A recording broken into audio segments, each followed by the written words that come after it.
और चलिए अब बात करते हैं अगली खबर की। गौवंश पर लगातार हो रहा था अत्याचार और अत्याचार करने वालों को सजा मिलेगी, ये कहा जा रहा है। फरार आरोपियों पर के लगाए जाएंगे पोस्टर, ये सख्त कदम उठाया गया है। गौवंश के हित के लिए कदम उठाया गया है, क्योंकि देख रहे थे हम कि किस तरह से उत्तर प्रदेश में जो स्थितियां थी वो गंभीर हो रही थी। और उसी पर ब्रजेश पाठक जो कानून मंत्री है उत्तर प्रदेश के, उन्होंने कहा है कि फरार आरोपियों के पोस्टर लगाए जाएंगे।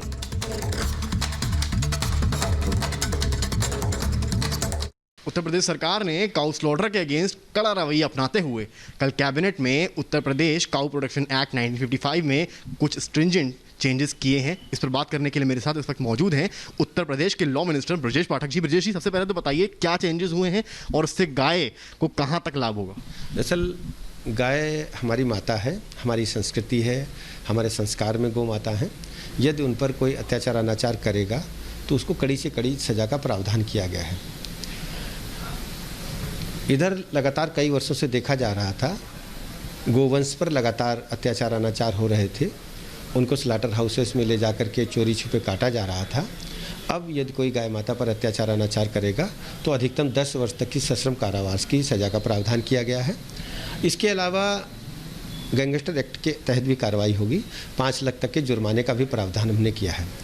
हमने ये भी इस एक्ट में रखा है कि यदि कोई व्यक्ति जो गोवंश पर अत्याचार अनाचार करता है या उसे मारता है तो हम फरार होने की स्थिति में उनके पोस्टर को भी, उनके इश्तिहार को भी हम प्रदर्शित करेंगे जहाँ जहाँ वो रहते हैं, जहाँ जहाँ पाए जाने की संभावना है या आवश्यकता पुलिस प्रशासन जहाँ समझेगा।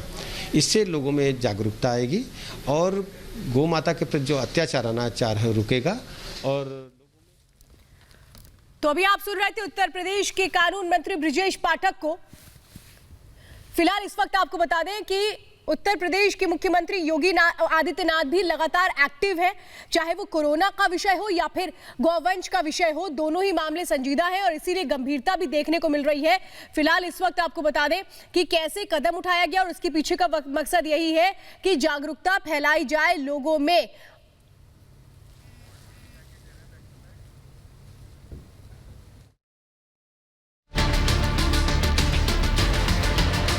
यूपी में सीएम योगी ने सत्ता में आने के साथ ही अपराधियों और बदमाशों को चुनौती दी थी और इस कड़ी में यूपी लगातार आगे भी बढ़ रही है। गौकशी करने वालों पर भी लगातार नकेल कसी जा रही है। यूपी कैबिनेट ने गोवध निवारण कानून में संशोधन के प्रस्ताव को मंजूरी दे दी है, जिसके तहत अब गौकशी करने पर 10 साल की सजा होगी। गौकशी को नुकसान पहुंचाने पर भी सजा होगी। 5 लाख तक का जुर्माने का प्रावधान है। अंग भंग करने पर 7 साल की जेल, 3 लाख तक के जुर्माने का प्रावधान। इसी के साथ कैबिनेट ने उत्तर प्रदेश गोवध निवारण संशोधन अध्यादेश 2020 लाने का फैसला किया है। इस अध्यादेश को लाने और उसके स्थान पर विधानमंडल में विधेयक पेश कर पुनः पारित कराए जाने का फैसला किया गया है। योगी सरकार लगातार गौकशी को रोकने के लिए कोशिश कर रही है। ऐसे में सरकार का ये कदम गौहत्या और गोवंशीय पशुओं को नुकसान पहुंचाने वालों पर अंकुश लगाने में काफी कारगर साबित होगा। साथ ही इस फैसले ने साफ कर दिया है कि यूपी में अब गौहत्या करने वालों की कोई जगह नहीं। अगर अब भी नहीं सुधरे तो फिर जेल की सलाखें सब सुधार देंगी।